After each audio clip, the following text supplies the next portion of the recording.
सकते हैं, खाम ख्याली, गलत बयानी, मौका परस्ती, बेईमानी, शॉर्टकट्स, तबीयत में आप कह लें सुस्ती और काम ना करने वाले हमारी आदतें। आज हम गेम से दूर हैं।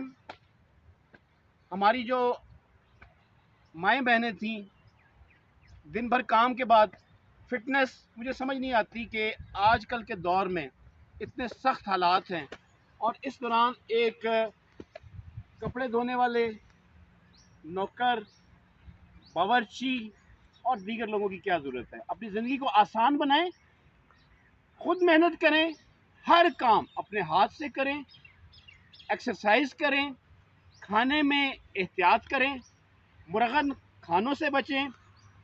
उसके बाद साथ ही साथ